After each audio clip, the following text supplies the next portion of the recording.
Sejarah Prabu Siliwangi.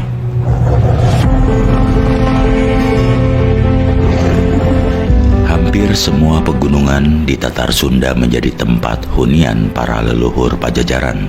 Gunung Munara, Gunung Galuh, Gunung Kapur Ciampea, Gunung Gede, Gunung Cermai, Gunung Selamet, serta Gunung Padang. Rupanya pegunungan menjadi suatu tempat yang mengesankan dengan alasan tertentu. Selain itu, dalam babat pegunungan lainnya di luar Pulau Sunda juga banyak mencatat riwayat tentang sejarah Prabu Siliwangi yang menjadi tokoh kerajaan Pajajaran. Tentunya kondisi tempat-tempat tersebut sudah jauh berbeda dengan keadaan sekarang. Dahulu kala keadaan alam masih hutan lebat, masih berupa padang savana tanpa pepohonan. Di lain pihak, Prabu Siliwangi juga menyukai gua atau lembah yang mendekati aliran sungai. Oleh karena itu, Prabu Siliwangi telah mengukir sejarah di berbagai wilayah seperti Batu Tulis, Kutamaneh, Kutawesi, Pasir Angin, Cengkuh, Cangkuang yang merupakan tempat awal penyebaran keturunannya sebelum tersebar ke seantero Nusantara. Tetapi di luar tempat-tempat tersebut, bagaimana sebenarnya tentang tabir adanya Prabu Siliwangi? Walaupun terkadang masih bersifat legenda, namun nama tempat maupun nama tokoh menjadi alasan kuat yang selalu merujuk padanya sebagai sebuah untayan riwayat. Akhirnya tetap perlu ditelusuri, tidak hanya oleh keturunan Prabu Siliwangi, tetapi oleh seluruh orang Sunda sehingga dapat menemukan titik terang.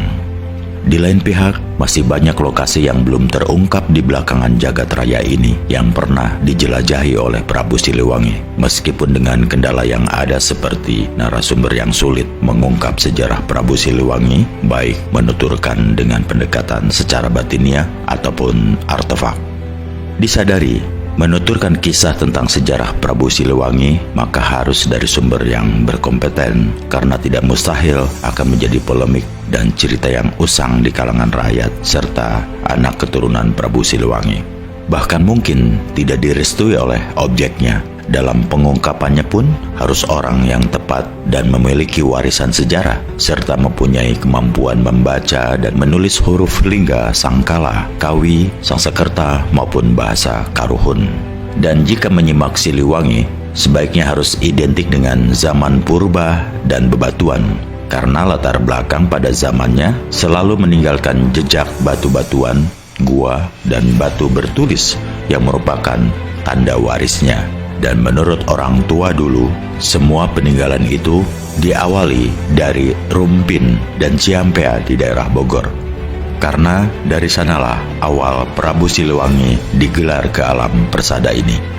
Walaupun demikian, sebagai penghormatan kepada leluhur yang menjadi nenek moyang di sini, kita tetap berusaha menelusuri yang sulit itu dengan coba terus mengungkap secercah tentang sejarah Prabu Siliwangi. Karena bagaimanapun juga, nama Prabu Siliwangi bagi rakyat Tatar Sunda sangat erat kaitannya dengan nama kebesaran daerah.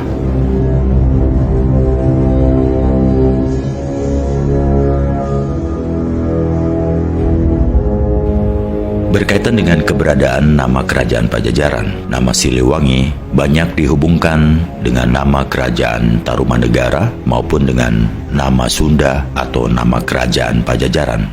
Hanya di sini kita akan singgung nama kerajaan Pajajaran saja, karena nama kerajaan Pajajaran mungkin yang paling tepat dan sangat berarti. Namun, bukan nama lainnya diabaikan. Sebagai contoh, nama Tarumanegara yang asal-usulnya disebut demikian karena di kawasannya banyak pohon tarum dan sebuah nagara sebagai tanda dari akses Sunda. Na-ga-ra-a-a-a. Namun kerajaan Pajajaran sendiri adalah hasil upaya sang pemimpin. Menurut orang tua, nama kerajaan Pajajaran adalah nama lain dari kata jajaran atau berjajar. Jajaran tempat atau jejeran anak cucu dan keturunannya. Sedang nama Siliwangi adalah nama gelar untuk setiap anak cucu keturunan dari kerajaan Pajajaran. Meskipun memang tidak semua anak cucunya bisa dikatakan Siliwangi, karena gelar tersebut hanya kepada anak cucu tertentu yang pantas dan menjadi pemimpin yang dapat menebar wewangian kepada masyarakatnya atau kokolot dalam bahasa Sunda. Tahun berapa adanya kehidupan masyarakat Pajajaran? Salah satu patokannya adalah angka 081, sebagaimana tertera pada batu makam Sanghyang Sungging Prabangsa di Cikembar, Sukabumi. Menurut orang tua, angka tersebut merupakan tahun sebelum Masehi. Hal itu menunjukkan bahwa Siliwangi pada zamannya telah mengukir budaya tulis yang ada di batu tulis di Cicatih maupun di Kawali sebagai ilustrasi bagi generasi berikutnya. Dan konon nenek moyang tersebut mulai menulis dengan mempergunakan jemari ujung kuku. Kuku yang kita kenal merupakan tanda doraka, dan dari sisa jasad kulit manusia ketika diciptakan itu ternyata ampuh dan tajam terhadap batu sekalipun. Malah menurut informasi orang tua tentang angka dan bahasa pun banyak dipelajari dari alam. Tulisan pada batu itu dikenal dengan istilah aksara lingga sangkala. Dalam situasi zaman sengsara atau zaman prihatin itu diistilahkan mikrob kolbu.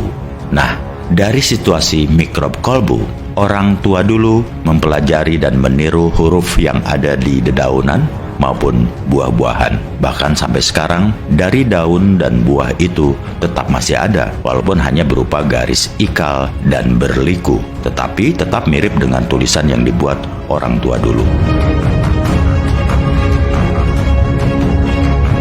Sementara berkaitan dengan kondisi alam, pada zaman itu, kebudayaan manusia masih serba purba dan primitif.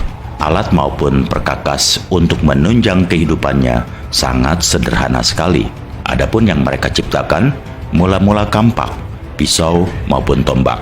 Semuanya dipergunakan sebagai alat berburu, tetapi juga dipergunakan sebagai senjata. Kenapa harus senjata dulu yang dibuat dan dimiliki? Senjata menjadi penting karena untuk melindungi dari ancaman binatang buas maupun sebagai alat berburu untuk kebutuhan makan. Jika demikian beralasan karena keadaan alam pada zaman itu masih didominasi hutan belantara, sehingga binatang buas bebas hidup berkeliaran, maka wajar setiap manusia mempersenjatai diri untuk melindungi dirinya. Pada zaman itu pun belum ada logam besi, walaupun sebenarnya bahan besi ada di tanah pegunungan maupun laut, tetapi manusia belum memiliki teknologi untuk memprosesnya menjadi lempengan besi.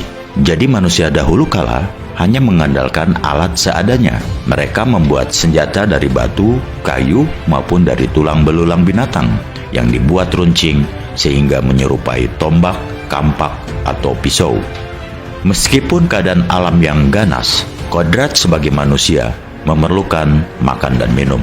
Maka untuk memperoleh kebutuhannya, manusia harus ikhtiar dengan cara apapun.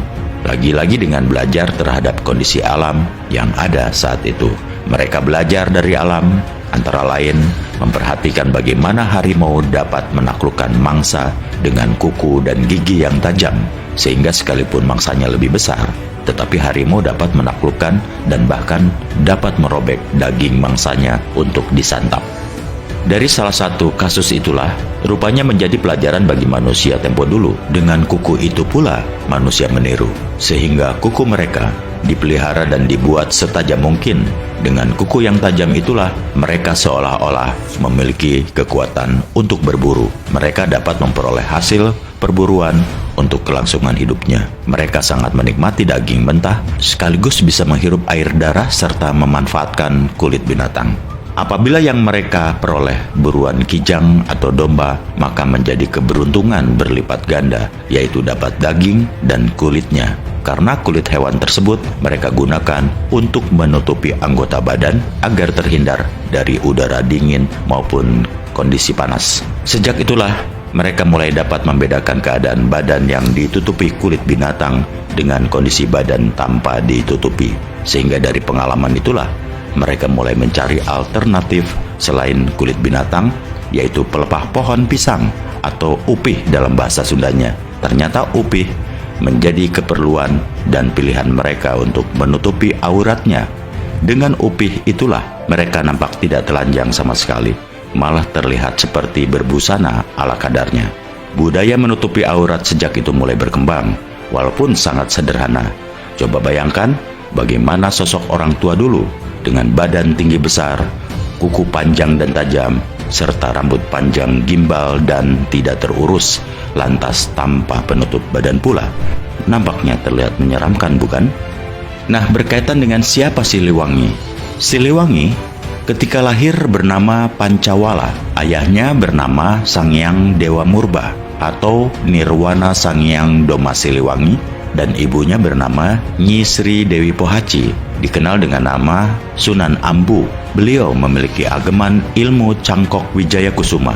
Jadi nama Siliwangi sudah ada dari nama orang tuanya, yaitu Nirwana Sanghyang Doma Siliwangi. Jadi nama Siliwangi bukan nama baru atau telahan, sehingga kepada keturunannya pun tetap digunakan, karena nama itu sama dengan bin atau alias.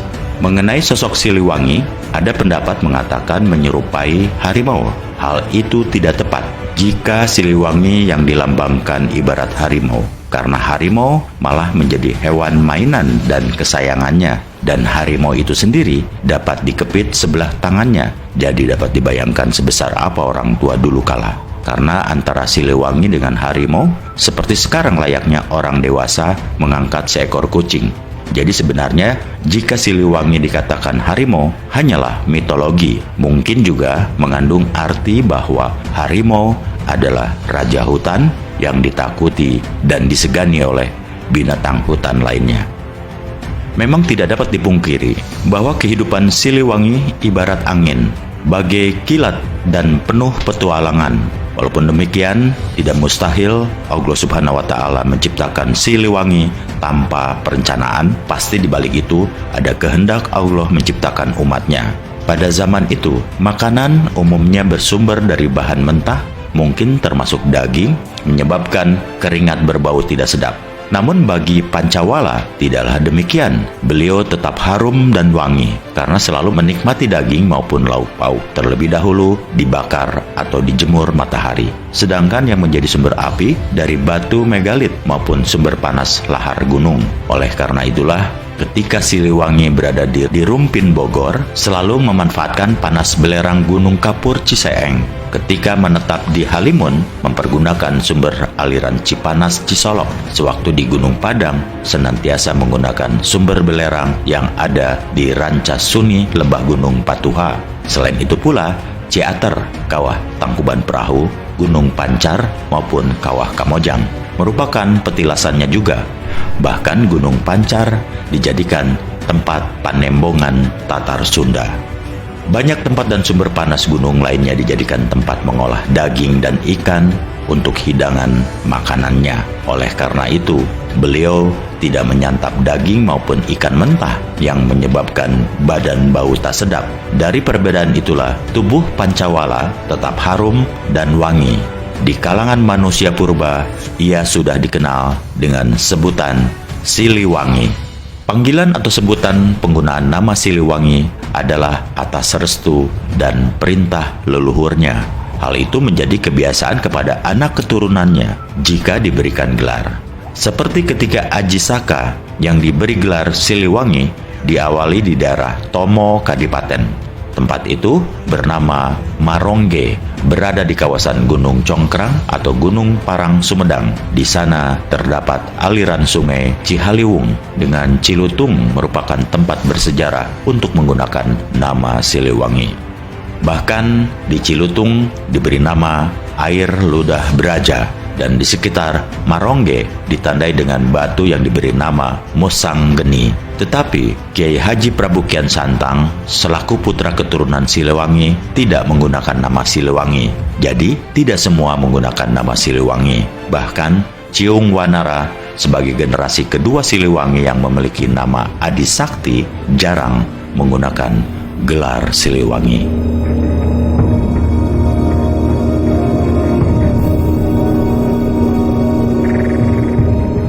Berkaitan dengan senjata, Siliwangi memiliki ageman ilmu Cangkok Wijaya Kusuma. Senjatanya berupa senjata alam yang tidak berwujud sehingga tidak nampak oleh kasat mata. Namun banyak orang meyakini bahwa kujang adalah senjata milik Siliwangi. Mungkin seperti kujang, tetapi bukan dari bahan logam karena zaman itu belum ada namanya besi atau logam lainnya. Memang Bahan besi sejak dahulu kala banyak terdapat di tanah pegunungan maupun laut. Namun, proses pengolahan menjadi besi belum ada teknologinya. Senjata kujang Siliwangi itu sejatinya berupa nur cahaya sehingga tidak terlihat oleh kasat mata. Rupanya semacam mustika alam dan besi kuning, dan ada keyakinan bersemayam di Pulau Baas, pulau sekitar daerah Cilacap. Senjata lainnya milik Siliwangi yaitu diberi nama Gendeng Kalipitu. Pusaka itu sewaktu-waktu menjelma berwujud layaknya manusia, serta seringkali menampakkan diri di setiap gunung yang bernama Gunung Padang.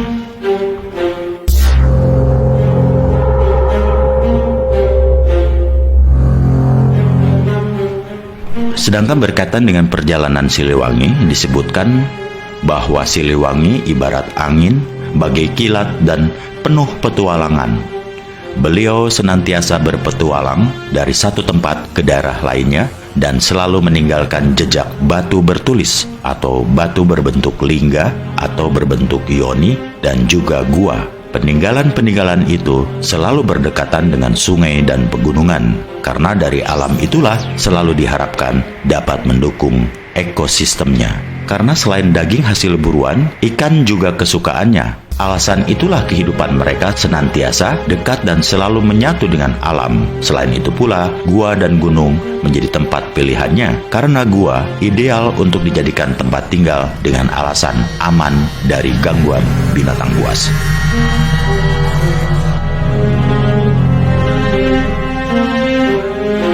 Perjalanan awal Siliwangi bukan hanya terdesak oleh kebutuhan hidup saja, tetapi juga mengemban misi tertentu yang dirahasiakan oleh penciptanya.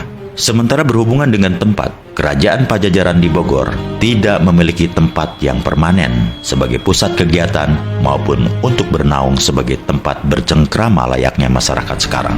Nama Bogor waktu itu bernama Sakabumi, yang artinya tempat Sakadomas, Aji Saka, Gendeng Kalipitu, dan lain-lain yang menjadi tokoh kerajaan Pajajaran.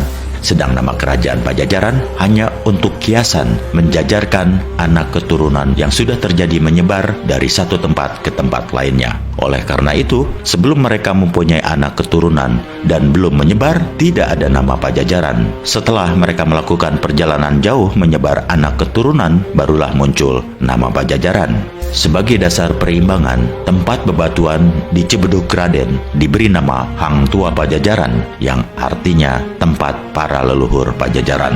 Hang Tua lainnya diawali dari Gunung Munara. Oleh karena itu, uraian perjalanan Siliwangi dari satu tempat ke tempat lainnya dimulai dari Gunung Munara atau Rumpin Bogor, kemudian Gunung Kapur Ciampea Bogor, Lemah Duhur Batu Tulis, Kutamane atau Kutawesi, Cikembar dan sekitarnya, Gunung Halimun, Cikakak dan Cengkuk, Cangkuang, Galuh atau Karang Kamulyaan maupun Kawali, Majeti, Pajajar dan Cipaku, Gunung Padang, Gunung Selamat.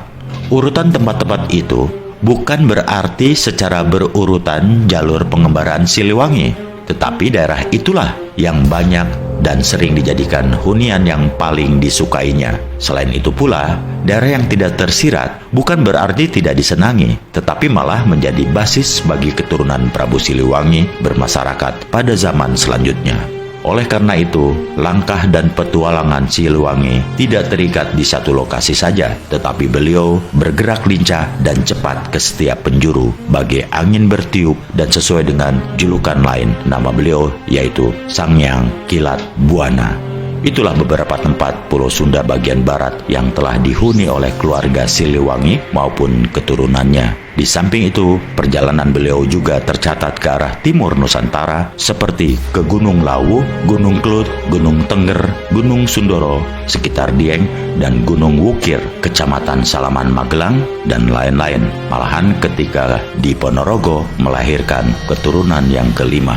Dalam cerita pewayangan wilayah Gunung Dieng, dijuluki Negara Madukara.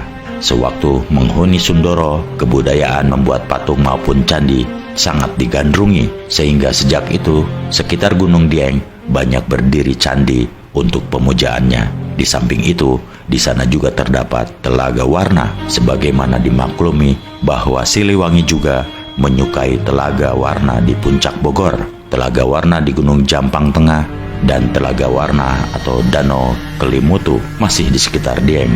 Terdapat Gua Sumur, Gua Semar, Gua Dewi Kuan Yin, padahal gua atau relung tanah tersebut merupakan tempat Siliwangi bertapa. Sewaktu Siliwangi di wilayah Gunung Wukir memiliki generasi keturunan yang ketujuh, yaitu Sailendra. Artefak yang ada di Gunung Wukir ini ditandai dengan candi dan arca banteng lilin, sama seperti yang terdapat di Kebun Raya Bogor. Petilasan lain Siliwangi di Gunung Lawu, dahulu terdapat sebuah gua yang menghadap arah matahari. Itu pun menjadi tempat pertapaan Siliwangi. Kesamaan lainnya yaitu tempat yang paling disukai Siliwangi menikmati sumber air Jalatunda, seperti yang terdapat di Kebun Raya Bogor, di Cirebon, dan Tretes Malang. Perjalanan Siliwangi tidak sekedar di Pulau Sunda bagian barat saja, tetapi merambah ke beberapa pulau lainnya, seperti di Padang dengan nama Aditya Warman, ke Pulau Nias meninggalkan petilasan Batu Loncat, di Aceh menetapi daerah Tapak Tuan, kemudian juga beliau menyeberang ke Kalimantan dengan nama Mula Warman. Masih sekitar Kalimantan juga beliau menghuni pulau kecil dekat Banjarmasin yang sekarang bernama Kota Baru. Bahkan sebelum menghuni Kota Baru pernah tinggal di Danau Toba dan menurunkan keturunan bermarga Sisinga Mangaraja. Sisinga Mangaraja ketika diangkat menjadi pembantu atau pengawal Siliwangi memiliki tanda merah di pipinya. Ketika murca di Sukawayana, Siliwangi meneruskan pengembaraannya ke Lampung dan Palembang. Di sana meninggalkan petilasan berupa patung Dewi Sri, namun penduduk di sana menyebutnya patung lidah pahit. Padahal arti dari lidah pahit yaitu saciduh metuh saucap nyata, yaitu ucapannya yang dikeluarkan benar dan nyata. Sungguh tidak diduga pengembaraan Siliwangi begitu jauh. Namun begitulah Siliwangi tidak berhenti sampai di Kota Baru saja. Beliau yang memiliki nama lain yaitu Sangyang Tapak juga pernah menghuni Gua Leang di Sulawesi sebelum berada di Danau Merah, Irian Jaya. Mungkin agak lama mendiami daerah Goa karena ketika di sana beliau menurunkan ilmu menulis bagi keturunannya yang berada di Bugis. Setelah Danau Toba, Danau Merah, dan juga pernah tinggal di sekitar Danau Kelimutu atau Ende Flores, wilayah Pulau Sunda Kecil. Siliwangi tidak dan bukan berkuasa dalam Pulau Sunda saja, tetapi juga menelusuri jejaknya melebihi jagat Nusantara. Lalu bagaimana dengan perubahan nama Pulau Sunda? Entahlah, Indonesia merupakan daratan yang terhampar luas, sedangkan pada masa itu yang disebut Pulau Jawa adalah yang sekarang Pulau Bali. Dan di sanalah menetap Sangyang Dewa, salah seorang putra pertama keturunan Siliwangi generasi yang ke-8. Sedangkan adiknya yang perempuan, yaitu Sangyang Rinjani, menetap di pegunungan yang kemudian diberi nama Gunung Rinjani.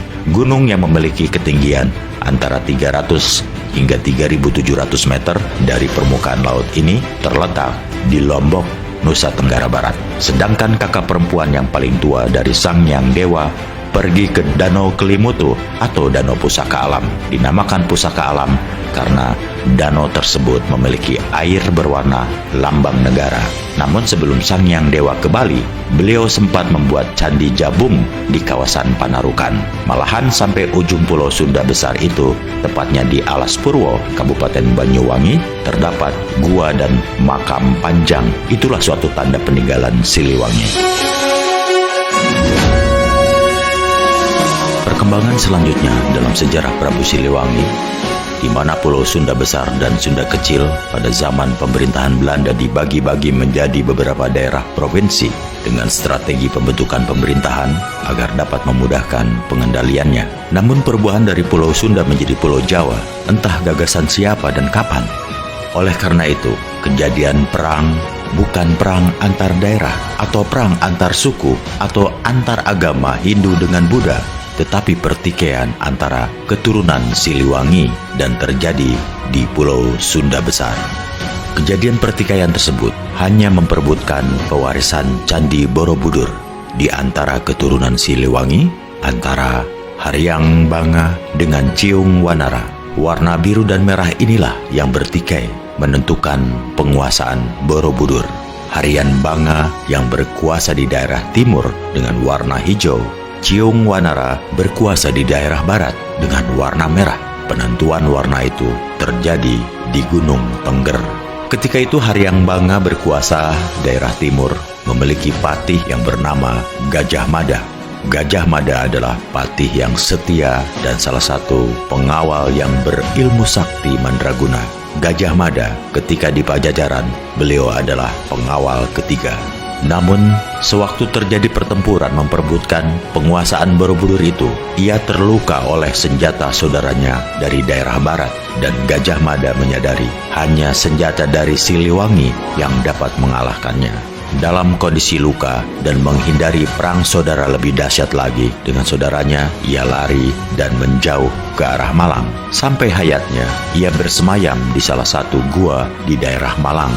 Tempat peperangan bubat terjadi di beberapa tempat dan puncaknya terjadi di sekitar Sidoarjo.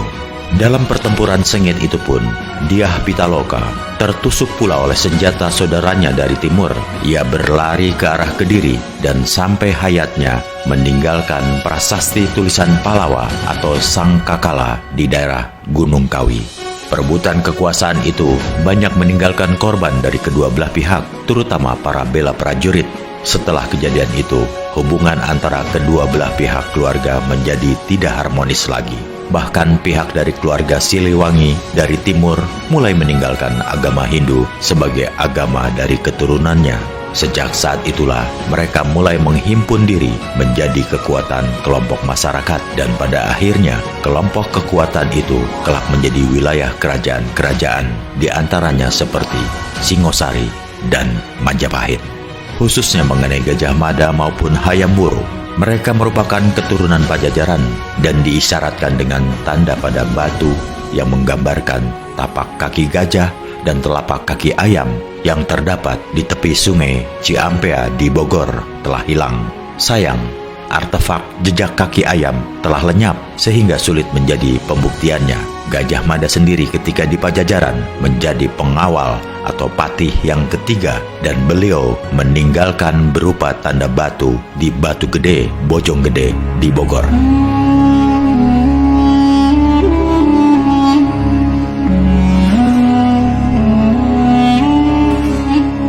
Sementara berkaitan Siliwangi pada zaman Islam, Siliwangi sendiri dikatakan Selam Tunggal karena sejak lahir telah kulub sehingga nampak seperti telah disunat. Pada zaman Islam, beliau telah melakukan sunatan terhadap keluarganya. Hanya sayang, praktek hitanan yang dilakukan oleh Siliwangi dengan menggunakan kuku dan batok.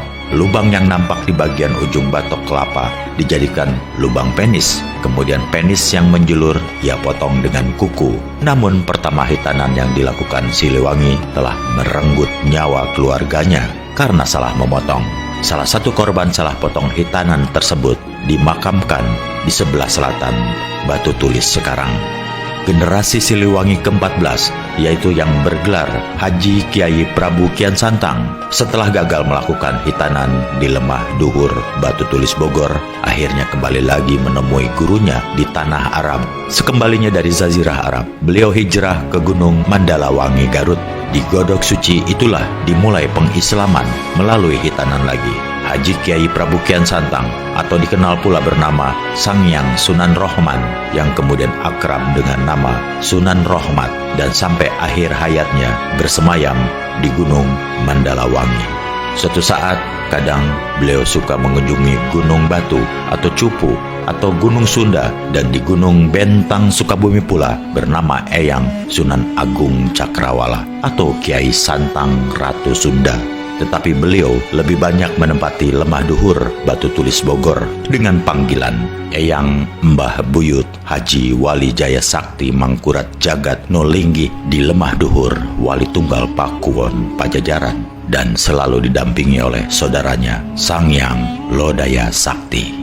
Oleh karena itu, tidak mustahil Banyak di antara keturunannya menjadi tokoh Islam dan menggunakan nama-nama Islam seperti nama Mama Kanjeng Sunan bagi anak laki-laki dan atau nama Siti bagi yang perempuan.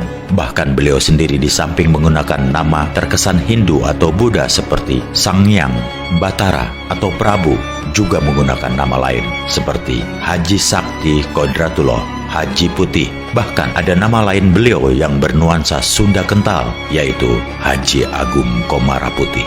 Ketika di keturunan Siliwangi mengadakan pertemuan di Gunung Tengger, Bromo yang meliputi wilayah Probolinggo, Malang, Pasuruan, dan Lumajang, pembahasannya menyinggung aliran atau ageman cara beribadah. Keturunan yang masih menganut Sunda atau Hindu tetap beribadah dengan caranya, sedangkan agama baru yaitu Islam beribadah pula dengan aturannya.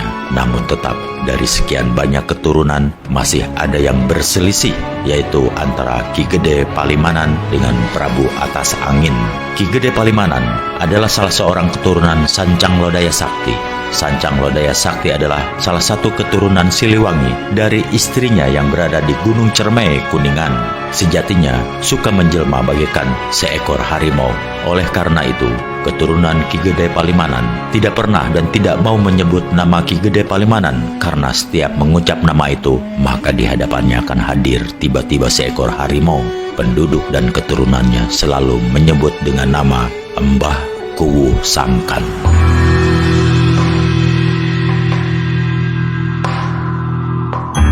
Ki Gede Palimanan tidak menyukai Prabu Atas Angin karena tetap tidak mau beralih keyakinan beragama. Beberapa kali Prabu Atas Angin ia bunuh, namun setiap anggota badan Prabu Atas Angin menyentuh tanah, maka ia hidup kembali dan badannya utuh lagi.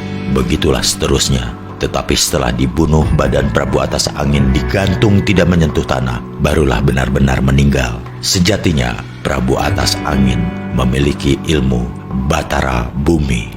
Prabu Atas Angin memiliki garwa ibu ratu bungsu dari keturunan Ki Buyut Sawala. Dari perkawinan itulah lahir Syekh Siti Jenar. Di lain pihak, yaitu Ki Gede Palimanan, mulai menyebarkan ajaran Islam di Gunung Murti Jati atau lebih dikenal dengan nama Gunung Jati karena di sana banyak terdapat pohon jati Cirebon.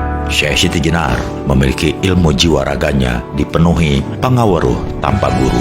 Namun perselisihan paham dengan ajaran Islam dengan Dewan Wali Songo menjadikan Syekh Siti Jenar yang tengah berkiprah di daerah Tuban, Demak, Bintoro dianggap penganut Islam sesat.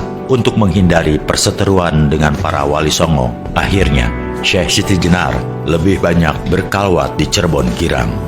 Syekh Siti Jenar diyakini akhirnya melepas sukmanya di daerah Gunung Awisan Kanoman atau Plangon Cirebon. Syekh Siti Jenar atau nama lain yaitu Syekh Lemah Abang, ajarannya lebih menitik beratkan terhadap tasawuf dan mengandung nilai metafisika. Dipandang Dewan Wali Songo menyimpang dari ajaran Islam. Pada akhirnya keturunan Pajajaran ini murca di Plangon.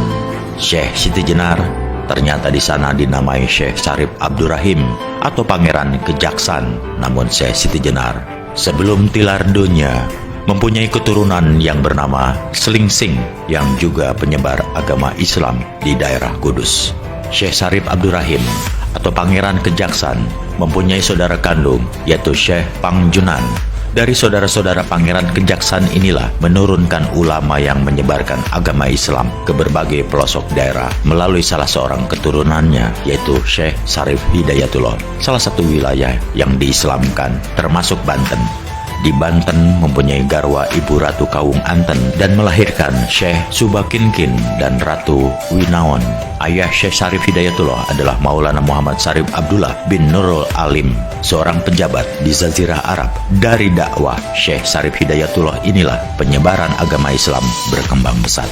Begitulah Siliwangi, beliau yang memiliki berbagai nama, menyukai hidup berpindah-pindah tempat layaknya kaum nomaden. Memang secara lahiriah kurang masuk akal karena begitu mudah berpindah dari satu tempat ke tempat lain. Namun keadaan alam pada zaman itu mendukung petualangan Siliwangi. Kepindahan Siliwangi juga bukan tanpa sebab. Beliau mendiami di satu tempat di samping beristri untuk memperbanyak keturunan juga dengan menurunkan ilmu yang berbeda pula. sehingga dapat disimpulkan membina setiap keturunan dengan sikap dan sifat yang berbeda di satu tempat dengan tempat lainnya. Namun walaupun demikian, tetap tujuan utamanya agar anak keturunannya menyembah kepada Allah Subhanahu wa taala dan mengikuti ajaran yang diwariskan Allah kepada Rasulullah Shallallahu alaihi wasallam.